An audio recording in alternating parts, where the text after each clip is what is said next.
اللہ کے نبی صلی اللہ تعالیٰ علیہ وسلم نے ارشاد فرمایا، 3 چیزیں ایسی ہیں جو کسی مسلمان کے اندر آ جائیں تو وہ ایمان کی لذت اور اس کی مٹھاس محسوس کرے گا۔ ایمان کی لذت اور ایمان کی چاشنی، ایمان کی مٹھاس، یہ کیا ہے؟ بہت سارے لوگوں کو ایمان کی دولت تو نصیب ہے، آپ مسلمان ہیں، مومن ہیں، لیکن ایمان کی لذت کسے کہتے ہیں؟ ایمان کی چاشنی کیا ہے؟ وہ جس بندے کو مل جاتی ہے تو پھر وہ دنیا میں کسی اور چیز کی طرف نظر بھی نہیں کرتا۔ ظاہر سی بات ہے، جس کو لذت ملتی ہو کسی چیز میں، اس لذت والی چیز کو کوئی چھوڑ کے جاتا بھی نہیں۔ جس کو حضور پاک صلی اللہ تعالیٰ علیہ وسلم سے لگاؤ ہے، کسی کو کسی اور سے لگاؤ ہے، تو یہ تو آپ دیکھتے ہیں جس سے لگاؤ ہے اسی کے پاس رہنا وہ زیادہ پسند کرتا ہے۔ تو یہ لذت آج آپ کو ملی ہے کہ نہیں ملی؟ اب ہم کو یہ محسوس کرنا ہے ہم کس کیٹیگری میں ہیں، ایمان کی لذت ہمیں ملی کہ نہیں ملی اب تک، اور وہ 3 چیزیں کیا ہیں؟ اللہ کے نبی صلی اللہ علیہ وسلم نے ارشاد فرمایا، جس کے اندر بھی یہ 3 باتیں آ گئی وہ ایمان کی مٹھاس پالے گا، ایمان کی لذت اسے مل جائے گی۔ نمبر 1، حضور پاک صلی اللہ تعالیٰ علیہ وسلم فرماتے ہیں سب سے پہلی چیز یہ ہے کہ دنیا میں وہ سب سے زیادہ اللہ اور اس کے رسول سے محبت کرتا ہو۔ پہلی چیز، اللہ اور اس کے رسول سے سب سے زیادہ محبت کرتا ہو، ایک چیز اس کے اندر یہ آنا چاہیے۔ سیکنڈ تھنگ، دوسری چیز کیا ہے؟ نبی پاک صلی اللہ تعالیٰ علیہ وسلم ارشاد فرماتے ہیں وَأَن يُحِبَّ الْمَرْءَ لَا يُحِبُّهُ إِلَّا لِلَّهِ، کسی بھی آدمی سے دوستی کرتا ہے تو صرف اللہ کے لیے کرتا ہو۔ اس کی پوری دنیا میں تعلقات اگر دل سے کسی سے تعلق ہے تو صرف اور صرف اس لیے ہے کہ اللہ تبارک و تعالیٰ کی رضا ہو۔ میرا آپ سے تعلق کس لیے ہے؟ آپ کا آپس میں بھی کسی کا کچھ تعلق ہوگا۔ کچھ تعلقات دنیا میں ایسے ہیں جو بے غرض ہیں، مقصد نہیں ہے اس کا، غرض یہ نہیں ہے کہ اس سے میں دوستی کروں گا، اس سے مجھے کچھ فائدہ ہے، نفع ہے۔ نفع اور یہ مقصد جس میں ہے اس دوستی کی بات نہیں کر رہا ہوں، خالص اللہ کے لیے جو دوستی کرتا ہے، خالص اللہ کے لیے، یہ عادت جس کے اندر ہوگی، دوسری چیز اس کے پاس آ گئی، ایمان کی لذت پانے والی چیز۔ اور تیسری چیز بہت امپورٹنٹ ہے، حضور پاک صلی اللہ تعالیٰ علیہ وسلم فرماتے ہیں کہ وہ مسلمان، ہر مسلمان کے بارے میں، کہ کفر اور شرک کی طرف لوٹنے کو اتنا ناپسند کرتا ہو جتنا کہ آگ میں ہاتھ ڈالنے کو ناپسند کرتا ہو۔ اتنا تمہارے اندر شدید کفر اور شرک سے نفرت ہونی چاہیے کہ میں آگ میں جانے کو جس طرح ناپسند کرتا ہوں، ہاتھ میرا نہ جائے، پیر میرا نہ جائے، اسی طرح کفر اور شرک کرنے سے یا کفر اور شرک کی طرف جانے سے اتنا ڈر لگتا ہو، اتنا خوف لگتا ہو، تو سمجھ لو کہ تیسری چیز بھی اس کے اندر آ گئی۔ اب وہ ایمان کی لذت اسے ملے گی، ایمان کی چاشنی اسے ملے گی۔ اور ایمان کی لذت جسے ملتی ہے نا، تو پھر وہ لوگ دنیا میں چوں چرا بھی نہیں کرتے، ایسا کیوں ویسا کیوں بھی نہیں کرتے، بلکہ صحابہ اکرام رضوان اللہ تعالیٰ علیہم اجمعین کی وہ صفات ہی تو ہیں، وہ ایمان کی لذت پائے ہوئے تھے، اسی لیے موت بھی ان کے نزدیک حقیر تھی۔ ایمان کی چاشنی جسے مل جاتی ہے اس کے لیے تلواروں کی جھنکار کوئی معنی نہیں رکھتی، طوفان، آندھیاں، سیلاب اس کے لیے کوئی معنی نہیں رکھتے، ایمان کی لذت جسے ملتی ہے۔ اور ایمان میں جب مکمل نہیں ہوتا تو ہر چیز سے خوف بھی رکھتا ہے۔ دیکھیں کچھ چیزوں کا خوف تو سب کو ہوتا ہے فطرت میں، اچانک سانپ آ گیا آپ ڈر گئے، کتا آ گیا آپ ڈر گئے، چوہا آ گیا آپ ڈر گئے، چھپکلی گر گئی آپ ڈر گئے، اس کو خوف نہیں کہتے، یہ خوف نہیں ہے، یہ اپنے آپ کو بچانا ہے اچانک آنے والی چیز سے۔ جیسے بہت تیز ابھی غبارہ پھٹ گیا تو آپ کے جسم کے اندر حرکت ہوگی کہ نہیں ہوگی؟ تو آپ کے چاہنے سے نہیں ہو رہی ہے، بے اختیار ہے، یہ فطرت میں ہے انسان کے۔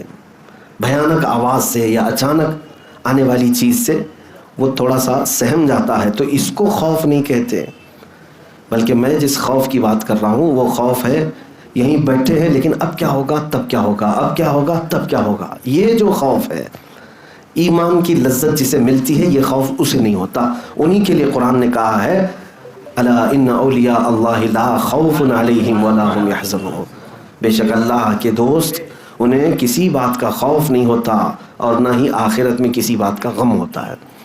تو خوف اور غم اگر نکالنا ہے تو یہ 3 چیزیں آنی چاہیے آپ کے اندر۔ پھر سے گن لو، 3 چیزیں بہت ہی اہم ہیں۔ نمبر 1، پوری دنیا میں آپ کو سب سے زیادہ محبت اللہ اور اس کے رسول سے ہو، اللہ اور اس کے رسول سے محبت ہو۔ دوسری چیز ہے، آپ کسی سے بھی دوستی کرتے ہیں، محبت کرتے ہیں تو صرف اللہ کے لیے کرتے ہو، اللہ کے لیے کرتے ہو، میرا رب راضی ہو اس کے لیے میں اس سے دوستی کیا ہوں، محبت مجھے اسی لیے ہے۔ تیسری چیز، کفر و شرک میں لوٹنے کو سخت ناپسند کرتے ہو، جیسے آگ میں ہاتھ ڈالنے کو ناپسند کرتے ہیں۔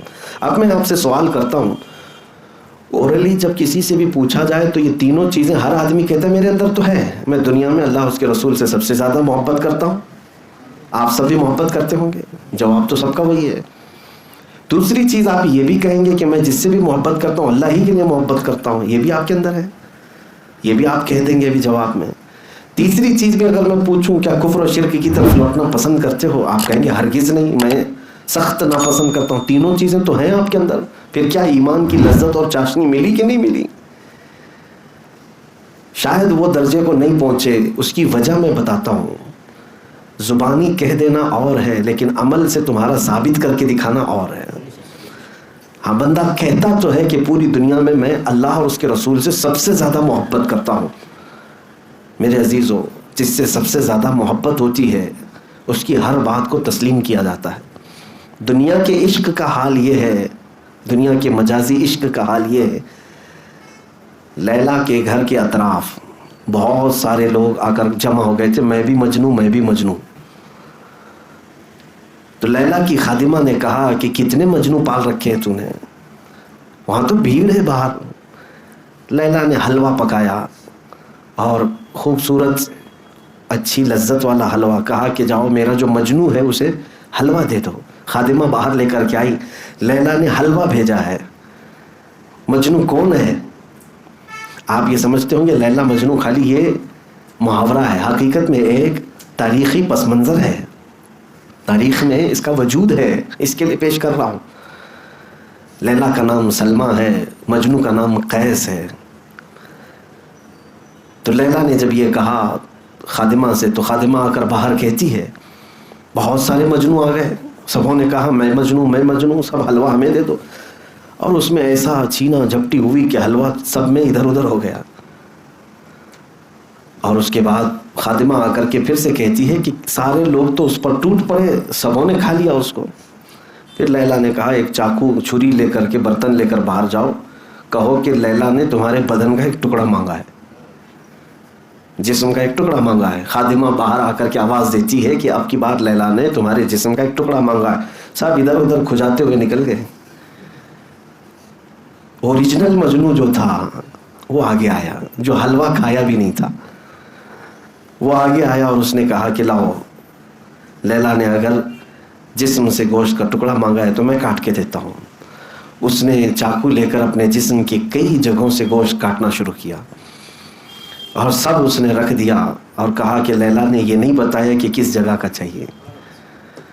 میرے عزیزو، محبت کی یا عشق کی یہ دنیاوی مثال اگر دی جاتی ہے تو میں آپ سے یہ کہنا چاہتا ہوں، حقیقت میں محبت کی مثال پیش کرنا بہت الگ بات ہے اور زبانی طور پر کہہ دینا ایک الگ بات ہے۔ ویسے مومن اور مسلمان اور ویسے مجنوں بہت ہیں، لیکن حلوہ کھانے والے بہت ہیں۔ کاش اپنی جان لٹانے والے ہوتے تو یقیناً وہ ایمان کی لذت بھی پا چکے ہوتے، ایمان کی لذت پا چکے ہوتے۔ نبی پاک صلی اللہ تعالیٰ علیہ وسلم نے جب اعلان کیا، صحابہ اکرام وہ حقیقی عشق کے دعوے دار تھے، صرف زبانی نہیں، زبانی نہیں۔ میں یہ تینوں پوائنٹ میں سے اگر پہلے ہی چیز پر بات کروں تو بہت لمبی گفتگو ہو جائے گی، خالی میں آپ سے ایک ہی چیز کا سوال کرتا ہوں، دنیا میں ہم کیا اللہ اور اس کے رسول سے سب سے زیادہ محبت کرتے ہیں؟ دیکھیں، محبت دو طرح کی ہو جاتی ہے۔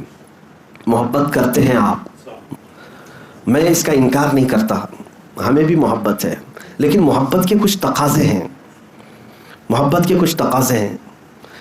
مثال کے طور پر ایک محبت ہے گھر میں بیٹھ کر کے خالی سوچتے ہوئے محبت کر رہا ہے، دماغی محبت ہے، یہ چاہتا ہے، بہت چاہتا ہے، دل سے بھی چاہتا ہے، لیکن اپنے محبوب کی خواہش کے مطابق بننا نہیں چاہتا۔ تو اس کے قول اور فعل میں انتر ہے، تضاد ہے. وہ سچا محب نہیں ہے، سچا محبت کرنے والا نہیں ہے. اب محبت کے جو تقاضے ہیں امام احمد بن حنبل سے دیکھو. امام احمد بن حنبل یہ وہ عالم دین ہیں، عاشق رسول، فنا فی الرسول، حضور سے سب سے زیادہ محبت کرنے والے. تبھی تو انہوں نے حضور کی 5 لاکھ حدیثیں یاد کی تھیں. اب جس سے محبت ہوگی اسی کے قول یاد کرے گا نا. ہاں، میں نے بہت سارے بچوں کو دیکھا، چھوٹے چھوٹے سے بچوں کو، ان کو ماں باپ کے یا ٹیچرز کی باتیں یاد نہیں، میری باتیں یاد ہیں، اس لیے کہ مجھ سے محبت کرتے ہیں.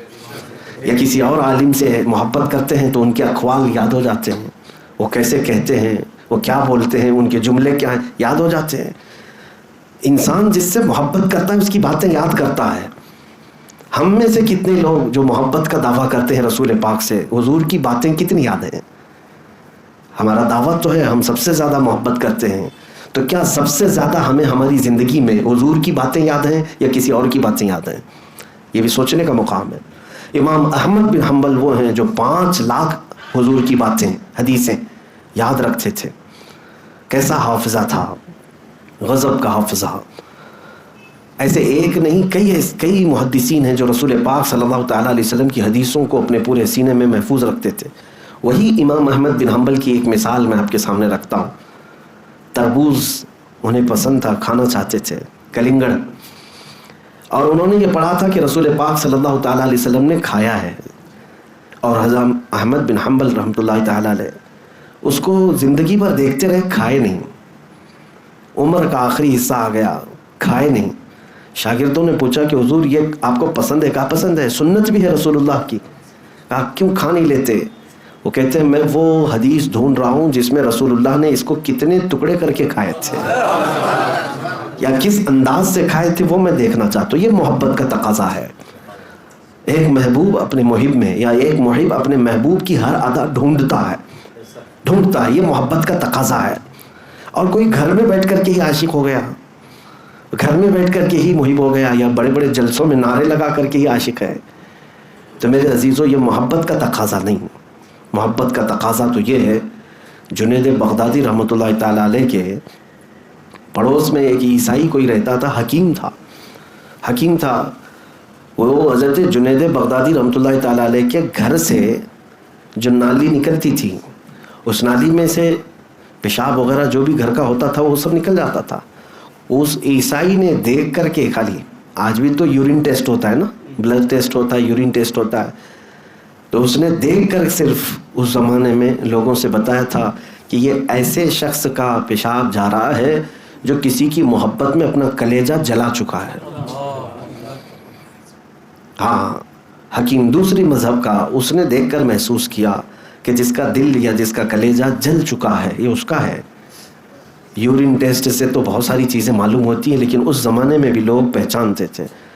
اور اسی وجہ سے یہ وہ لوگ تھے جنہوں نے حضور کی محبت میں اپنے آپ کو فنا کر دیا تھا، اور پھر ان کو کہنے کا حق تھا کہ وہ عاشق رسول ہیں. اور دوسری بات، ان کو ایمان کی چاشنی ملتی بھی تھی، لذت بھی ملتی تھی. آپ اس درجے کو پہنچو کہ زندگی میں کوشش یہ کریں ڈھونڈ کر کے میرے آقا کی اداؤں پر عمل کروں. نبی پاک صلی اللہ تعالیٰ علیہ وسلم سے اگر مجھے سچی محبت ہے تو میں بستر کو چھوڑ دوں گا، اٹھ کر کے چلا جاؤں گا کہ میرے آقا کی آنکھوں کی ٹھنڈک نماز میں ہے. میں اپنے محبوب کی آنکھوں کو ٹھنڈک کیوں نہ پہنچاؤں؟ ارے میاں، جس سے مجازی محبت ہوتی ہے دنیا میں، کسی ایک 8 دن کی لیلا کو راضی کرنے کے لیے بیچارہ کیا کیا نہیں کرتا. اپنے کپڑے بدل لیا، بال بدل لیا، چہرہ بدل لیا، سب کچھ بدل لیا، لیلا راضی ہو جائے، محبوبہ راضی ہو جائے. اور اس کے لیے تو خون پسینے کی کمائی لا کر کے کیا کیا خرید کر کے لاتا ہے اس کو. تو دنیاوی مجازی عشق میں جب بندہ یہ سب چیزیں کر لیتا ہے تو حقیقی عشق جو میرے مصطفیٰ سے ہو، اس نبی پاک صلی اللہ تعالیٰ علیہ وسلم کے لیے کب سیریس ہوا بندہ؟ مومن کب سیریس ہوا؟ کبھی کسی رات کو سوچا کہ آج کی رات صرف میرے مصطفیٰ کی ہے؟ بہت راتیں اللہ نے ہمیں دیں. کوئی رات تنہائی میں ہم اٹھ کر کے بیٹھے. راتیں تو ہماری بہت ساری کن کن ناموں پہ وقف ہوتی ہیں. برتھ ڈے کے نام پر بھی ایک رات جاتی ہے، شادی کے نام پر بھی کئی راتیں جاتی ہیں، ولیمہ کھانے کے نام پہ کئی راتیں جاتی ہیں. یہ دعوتوں میں سے اگر کچھ بچ جائے تو ہوٹل پر اور پارٹیوں میں ان کے لیے بھی راتیں خاص ہیں. آج کی رات ان کے لیے بہت سارے راتیں صرف اور صرف لوگ گانے بجانے کے لیے یا قوالیاں سننے کے لیے بھی رکھے ہیں. اتنی ساری زندگی گزرنے کو آ گئی, پیچھے مڑ کر کے دیکھو اپنی لائف میں کوئی رات ہم نے میرے آقا کے لیے بھی خاص کر دیا تھا؟ پھر کون سی محبت کی ہم بات کرتے ہیں؟ تو پہلے ہی پوائنٹ میں ہم اٹکے ہوئے ہیں. 3 باتیں میرے آقا نے فرمایا, ثلاث من کن فیہ وجد بہن حلاوت الایمان. 3 چیزیں جس کے اندر ہوں گی ایمان کی چاشنی اسے مل جائے گی. ان میں سے پہلی ہی چیز پر ہم کامل نہیں ہو پائے. سب سے پہلا پوائنٹ ہے اللہ اس کے رسول سے سب سے زیادہ محبت ہو, سب سے زیادہ محبت ہو. لیکن کبھی کبھار دوسری محبتیں آڑے آ جاتی ہیں ہمارے پاس. وہ آپ نے نہیں دیکھا, ہم کہتے تو ہیں اللہ کی ذات سے ہمیں بے پناہ محبت ہے, لیکن عمل میں ہم نہیں کر پاتے, عمل میں نہیں کر پاتے. ایک طرف تمہاری دکان ہے, ایک طرف تمہارا بزنس ہے, ایک طرف تمہاری روزی ہے, اور ایک طرف اللہ کی عبادت ہے.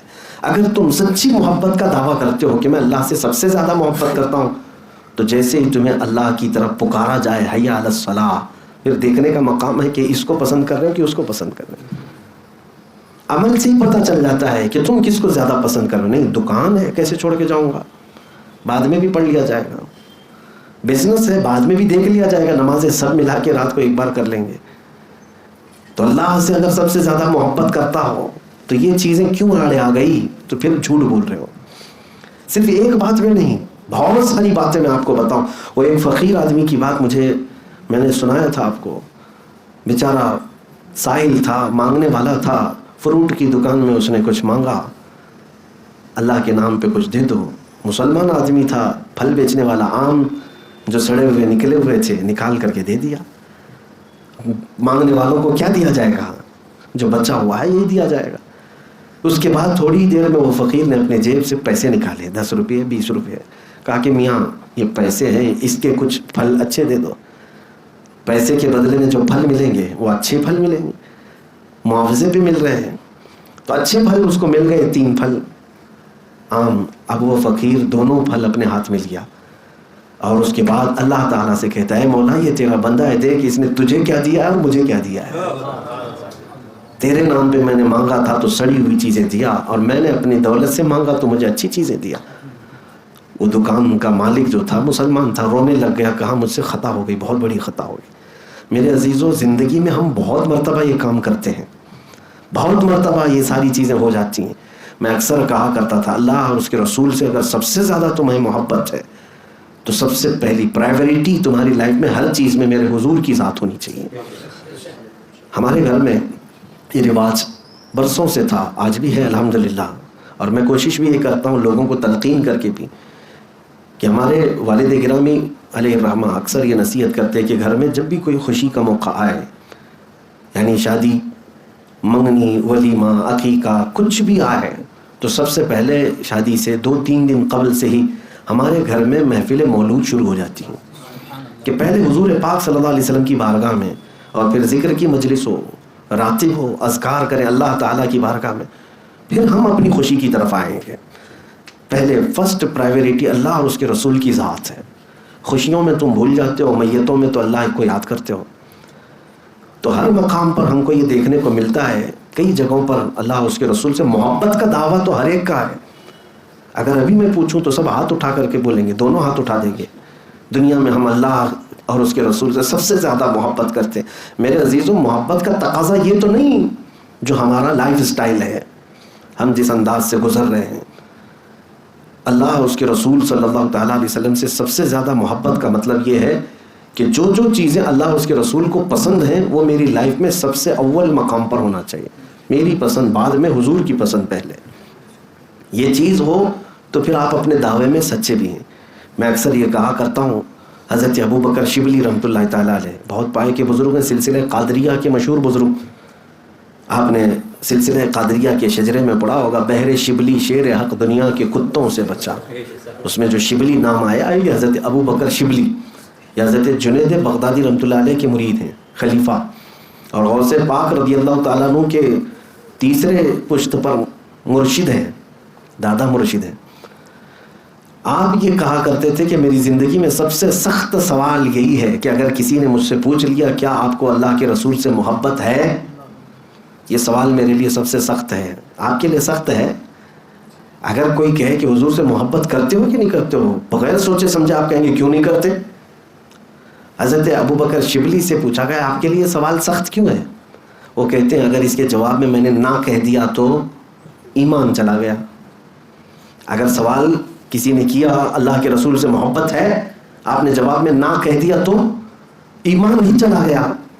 اور حضرت ابو بکر شبلی فرماتے ہیں اور اگر ہاں کہوں تو میرا دل ملامت کرتا ہے, تو محبت کا دعویٰ کر رہا ہے, کہاں تیرے محبوب کے اعمال اور کہاں تیرے. تو کہتے ہیں اس بیچ میں کشمکش میں رہ جاتا ہوں, جواب دوں تو کس بات کا جواب دوں, نہ بھی نہیں کہہ سکتا, اور ہاں کہوں تو جھوٹا نہ پڑ جاؤں. میرے عزیزو, یہ شہادت گہے الفت میں ہے, قدم رکھنا لوگ آسان سمجھتے ہیں مسلمان ہونا. اسی لیے میں یہ پہلے پوائنٹ پر ہی آپ سے آج مخاطب ہوں کہ کوشش یہ کرو کہ ہمارے ہر عمل میں, ابھی تو فی الحال دماغی محبت چل رہی ہے, دل کی محبت چل رہی ہے, یہ بھی ٹھیک ہے. دھیرے دھیرے رفتہ رفتہ ایک وقت ایسا آئے گا کہ پھر آپ کا ہر عضو بھی محبت کرنے لگ جائے گا. اب دل تو محبت کر رہا ہے, اس میں کوئی شک نہیں. اس کی علامت کیا ہے؟ آپ کا دل اللہ سے بھی محبت کر رہا ہے, حضور سے بھی محبت کر رہا ہے. اس کی علامت یہ ہے کہ آپ نبی کے خلاف اور اللہ کے خلاف کچھ بھی سننا پسند نہیں کرتے. حقیقت ہے یا نہیں؟ دل محبت کر رہا ہے اس لیے تو آپ مخالفت نہیں پسند کرتے, محبوب کے خلاف کوئی ادا کوئی جملہ بھی پسند نہیں آتا.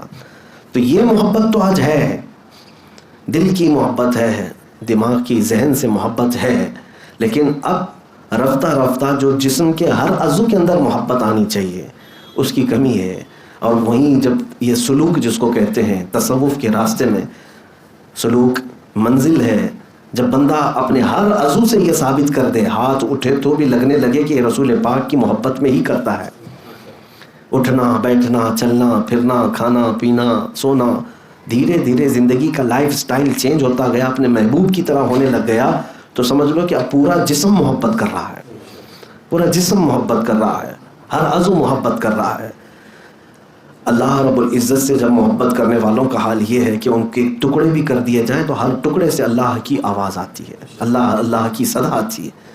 منصور حلاج کے متعلق ہم نے سنا ہے, ان کو پھانسی دے دی گئی تھی, لیکن اس کے باوجود ان کے کٹے ہوئے جسم کے ہر ٹکڑے سے آواز آتی تھی اللہ تبارک و تعالیٰ کی بزرگی بیان کرنے کی. تو بہرحال زندگی میں ابھی ایمان کی لذت اور ایمان کی چاشنی اگر آپ کو پانا ہے تو سب سے پہلا پوائنٹ یہ ہے اللہ اور اس کے رسول سے سب سے زیادہ محبت کرو, اور کوئی چیز آڑے نہ آئے, بیچ میں کوئی چیز آڑے نہ آئے. وہ بدر کے صحابہ جو شہید ہو گئے, 2 چھوٹے بچے معاذ اور معوذ رضی اللہ تعالیٰ عنہ, پتہ ہے ایک بچے کا اس میں ہاتھ کٹ گیا تھا اور بغل کی چمڑی سے لٹک رہا تھا. اس بچے نے اپنے ہاتھ کو پیر کے نیچے رکھ کر کھینچ کے نکال دیا تھا. کس لیے؟ کہ وہ بائیں ہاتھ میں تلوار لے کر کے لڑ رہا ہے اور یہ ہاتھ لٹک لٹک کر سامنے آتا تھا, تو اس نے یہ ہاتھ کھینچ کر کے نکال دیا اور یہ کہا میرے اور میرے رب کی رضا کے بیچ میں جو بھی چیز آئے میں نکال دوں گا. جو خلل اندازی پیدا کر رہا ہے, اپنے جسم کے پارٹ کو جو الگ کر دے, یہ وہ لوگ ہیں جو سچی محبت کے دعوے دار ہیں اور انہیں ایمان کی لذت ملی ہے.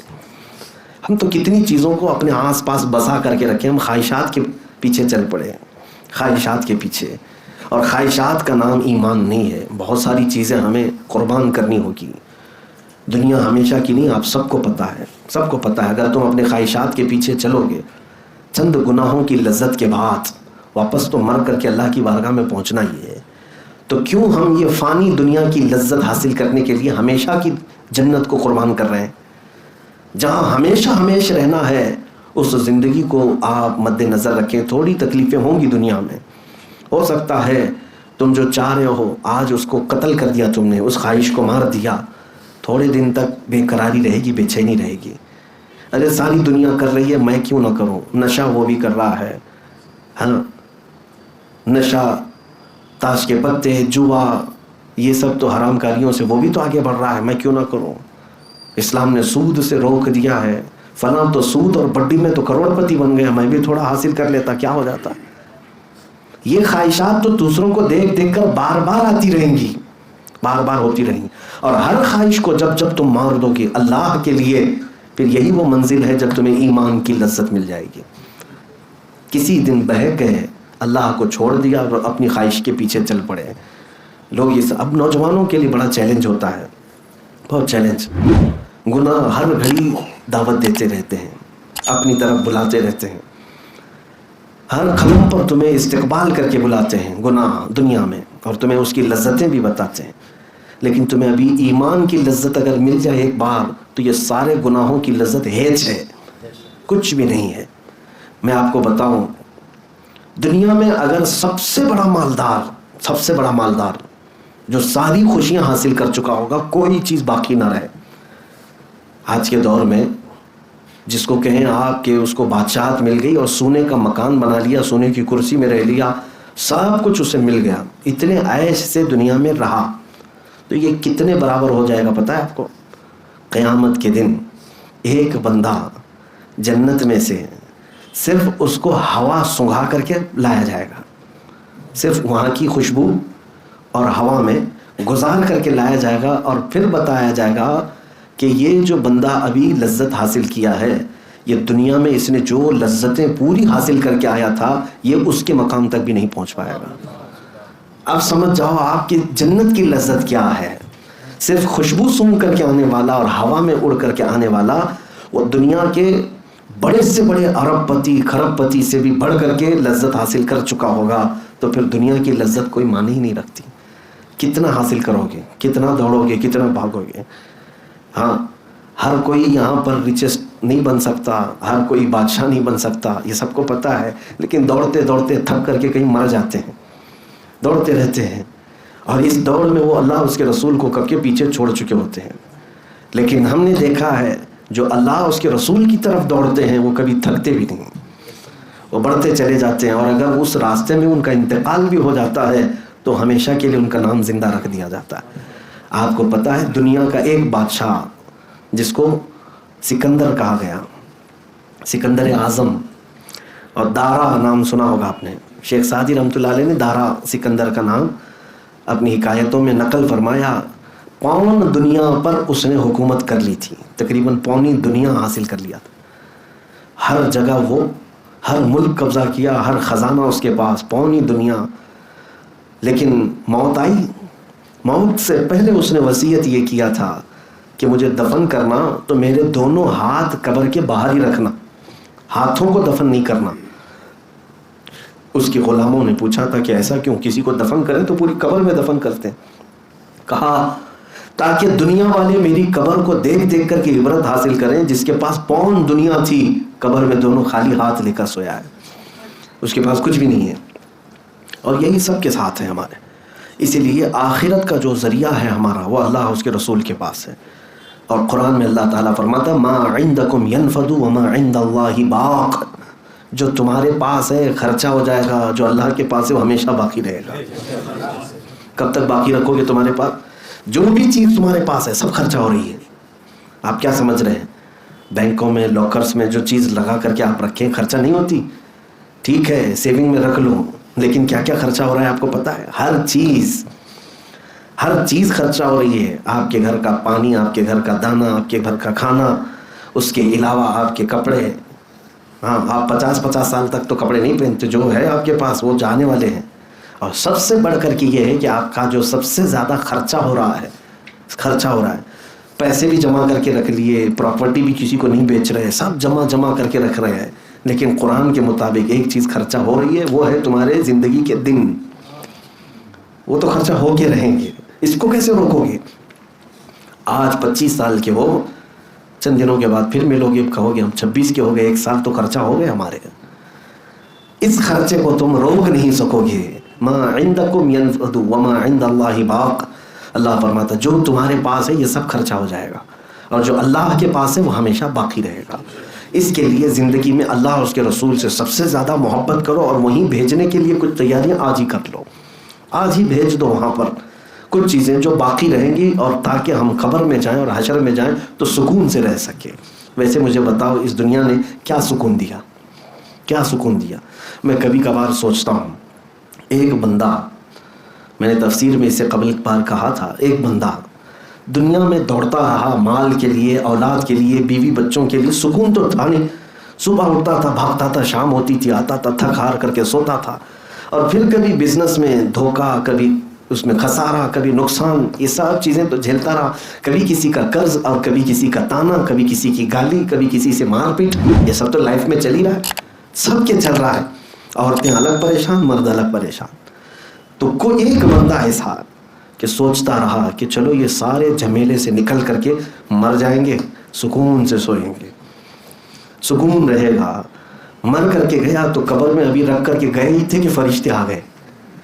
منکر نکیر پوچھنے لگے، چلو بتاؤ دنیا میں کتنی نمازیں چھوڑے تھے، کتنے پڑھے تھے. سوالات جوابات ہونے لگ گئے، عذاب قبر ہونے لگ گیا. اس کو تو وہاں پر بھالوں سے مار رہے ہیں فرشتے، اتنا تیز کہ ایک بار فرشتہ اس کو مارتا ہے تو وہ 2 میل اندر جاتا ہے. قبر دباتی الگ ہے، کئی طرح کے عذابات اس پر مسلط رہتے ہیں. وہ تھک جاتا ہے بندہ. دنیا کے جھمیلوں سے چھٹکارا حاصل کر آرام سے سونے آیا تھا، لیکن یہاں پر بھی تو پریشانی ہے. اور ہر پل یہ تمنا کرتا ہے کاش جلدی قیامت آ جائے، جلدی قیامت آئے. پھر سور پھونکا گیا. اچانک اس کو اعلان ہو گیا قبر میں کہ چلو چلو حساب کا دن آ گیا. اٹھ گیا، چلو یہ قبر والے چکر سے تو آزادی مل گئی. جیسے ہی میدان قیامت میں پہنچا، پتہ چلا کہ یہاں ہر چیز کا حساب دینا ہے، اور یہ دن بھی 50,000 سال کے برابر کا ہے. یہاں تو سورج کو قریب کر دیا گیا، بھیجے پک پک کر کے کانوں سے ابل رہے ہیں، پسینوں میں لوگ تر ہے. محشر کا میدان اور بھی سخت، اور لوگ اپنے اپنے اعمال نامے لے کر کھڑے ہیں. اعمال نامہ 4 پنوں کی ایک کتاب کا نام نہیں، 4 پیج نہیں ہے. قرآن پاک کی تفسیر اگر پڑھیں گے تو ہر ایک کا نام ہے اعمال. جو فرشتے لا رہے ہوں گے، اتنی کتابیں ہوں گی، جہاں تک نظر جائے گی تمہاری کتابیں ہوں گی. اتنا لکھ چکے ہوں گے وہ لوگ، فرشتے اتنا لکھ چکے ہوں گے. اور پھر کہا جائے گا، سب پڑھ کر کے سنا. ہر بندہ چیخ مارے گا، پکارے گا، ما لہذا الکتاب لا یغادر صغیرۃ ولا کبیرۃ الا احصاها. یہ کتاب کیسی ہے مولا، کوئی چھوٹی چیز بھی چھوڑا نہیں، بڑی چیز بھی چھوڑا نہیں، سب لکھ دیا. نام اعمال، پھر وزن کرنے کا معاملہ، پھر پل صراط سے گزرنے کا معاملہ بڑا کٹھن تھا. سوچتا رہا. 3 مرحلے میں بتا رہا ہوں. دنیا سے سارے جھمیلوں سے چکر نکل کر کے قبر میں جانے کو سوچا کہ سکون ملے گا. قبر میں پہنچا تو بھی قبر سے اٹھا. حشر میں سوچا، حشر میں حساب کتاب الگ، اور پکڑ ہو گئی. اب یہ آخری منزل تھی. اب سوچو دنیا کے چکروں سے نکل کر قبر میں آیا تھا سکون لینے کے لیے، وہاں نہیں ملا. قبر سے اٹھ کر کے حشر میں سوچا تھا کہ وہاں سب ختم ہو جائے گا. حشر کے میدان میں حساب کتاب ہو جانے کے بعد اعلان کر دیا گیا کہ فلاں بن فلاں جہنم میں جائے گا. کون سی لائف اس کے پاس رہی؟ نہ دنیا، نہ قبر، نہ حشر، خسارہ ہی خسارہ. اسی لیے قرآن میں اللہ نے فرمایا والعصر ان الانسان لفی خسر. زمانے کی قسم، بے شک انسان گھاٹے میں ہے، انسان خسارے میں ہے. اور یہ باتیں وہ ہو گئی کہ اگر کسی کے نام کا اعلان ہو گیا قیامت میں کہ تیرا حساب ہو گیا، تو دوزخ میں چلا جا، جہنم میں جا، فرشتے بالوں سمیت پکڑ کر لے جائیں گے. الگ الگ انداز میں میرے آقا نے فرمایا اس کی منڈی کو، اس کے منہ کو گھٹنوں میں ڈال دیں گے اور اس طرح سے اس کو کھینچتے ہوئے لے جائیں گے. بعض کو تو محشر کے میدان میں ایسے لایا جا رہا ہوگا کہ ان کے انتڑیاں ان کے پیچھے کے مقام سے باہر نکالی گئی ہوں گی. الگ طریقے کے عذابات کا شکار. اب کہاں سکون تھا اس کو، کہاں ہے؟ مجھے بتاؤ ہے میرے عزیزو، کیا اس فانی دنیا میں سکون لے لیا آپ نے؟ قبر میں بھی نہیں ملا، حشر میں بھی نہیں ملا، تو سب کا سب خسارہ ہی خسارہ ہوا. پھر ہم پوچھتے ہیں اے اللہ تو نے یہ زندگی دی، کوئی تو ایسی لائف، کوئی تو ایسی زندگی جہاں سکون ملے. تب پھر تمہیں آواز آئے گی کہ اگر تو اس دنیا کی لذت کو چھوڑ دیتا تو ہر لذت میں تیرے لیے تیار رکھتا. ہاں لیکن تو نے ان لذتوں کے لیے ہمیشہ کی زندگی کو قربان کر دیا. آج میں اسی بات پر آتا ہوں، کاش اللہ اور اس کے رسول سے سچی محبت کرو تو پھر وہ وقت آپ دیکھو گے کہ یہاں سے جاؤ گے، قبر میں جانے سے پہلے تمہارے استقبال کی تیاریاں ہو رہی ہوں گی. میرے آقا نے فرمایا تمہیں قبر میں رکھتے ہی فرشتے ہیں اسی رات کو یہ کہہ کر کے جائیں گے نم کنومت العروس، سو جا ایسے اب جیسے دولہا سوتا ہے نا، چین کی زندگی، لطف اٹھاؤ، قبر میں جا کر آرام سے سو. اسی لیے اعلیٰ حضرت کو سنو کیا کہتے ہیں، خاک ہو کر عشق میں آرام سے سونا ملا. ہاں حضور کے عشق میں خاک ہو گیا تھا تب جا کر کے آرام سے سونا ملا. جان کی اکسیر ہے الفت رسول اللہ کی, جان کی اکسیر ہے الفت رسول اللہ کی. اس طرف جب تک تم توجہ نہیں کرو گے, اسی لیے اعلیٰ حضرت کیا فرماتے ہیں, آج لے ان کی پناہ, آج مدد مانگ ان سے, کل نہ مانیں گے قیامت میں اگر مان گیا. قبر کی زندگی بہت طویل ہے, حشر کا میدان بھی بہت لمبا ہے. میرے عزیزوں, قبر میں جانے کے بعد آپ کو پتہ ہے کتنے سال سونا ہے, کتنے سال حساب کتاب کر کے بیٹھے ہو, یا جن مردوں کو ہم دفن کر کے آئے ہیں وہ کتنے سال ابھی سوئیں گے.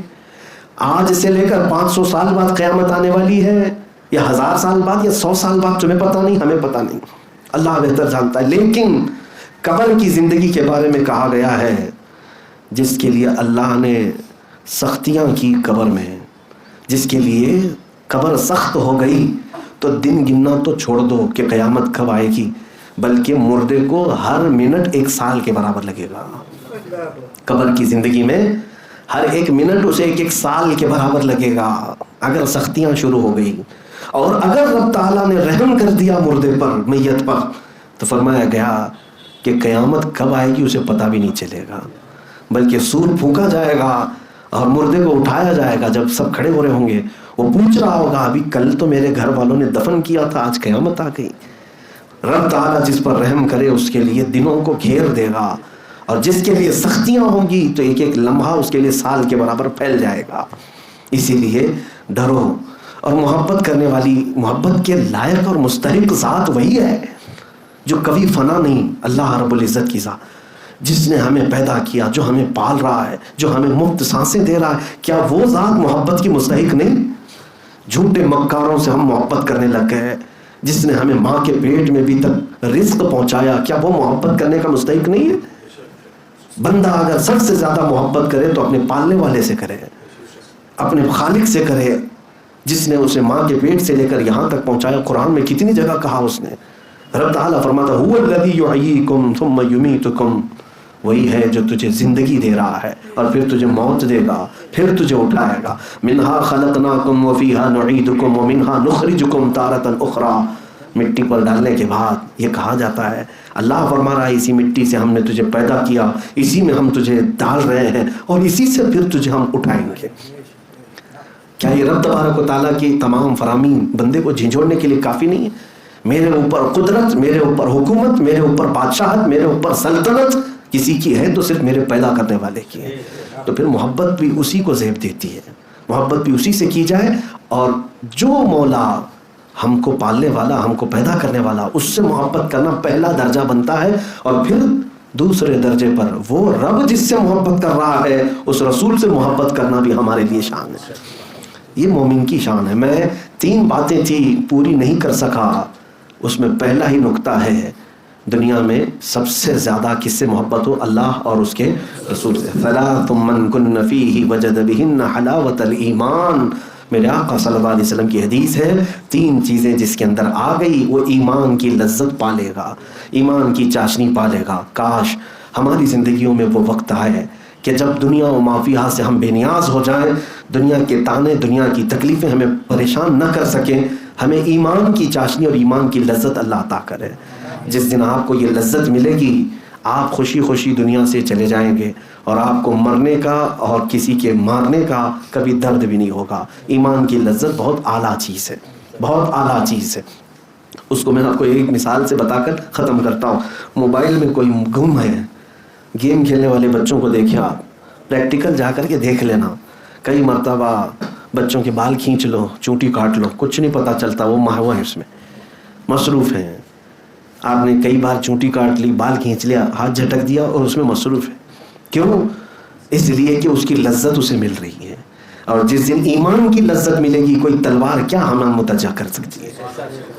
کوئی کچھ بھی نہیں. ایمانی لذت جسے ملے گی, پھر وہ مرنے کے وقت بھی یہ کہے گا جس چیز کے لیے میں نے زندگی گزاری ہے وہ چیز مجھے نظر آ گئی, فزت برب الکعبہ. صحابہ اکرام کا یہ نعرہ تھا کہ وہ موت کے وقت میرے آقا صلی اللہ علیہ وسلم نے جو وعدے کیے تھے وہ اپنی آنکھوں سے دیکھتے ہوئے جا رہے تھے.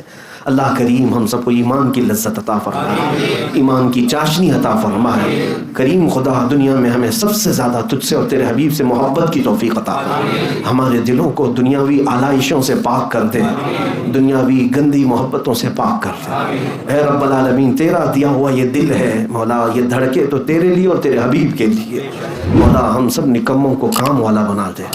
وصلی اللہ تعالی علی خیر خلقہ محمد وآلہ وصحبہ اجمعین، وآخر دعوانا الحمد للہ۔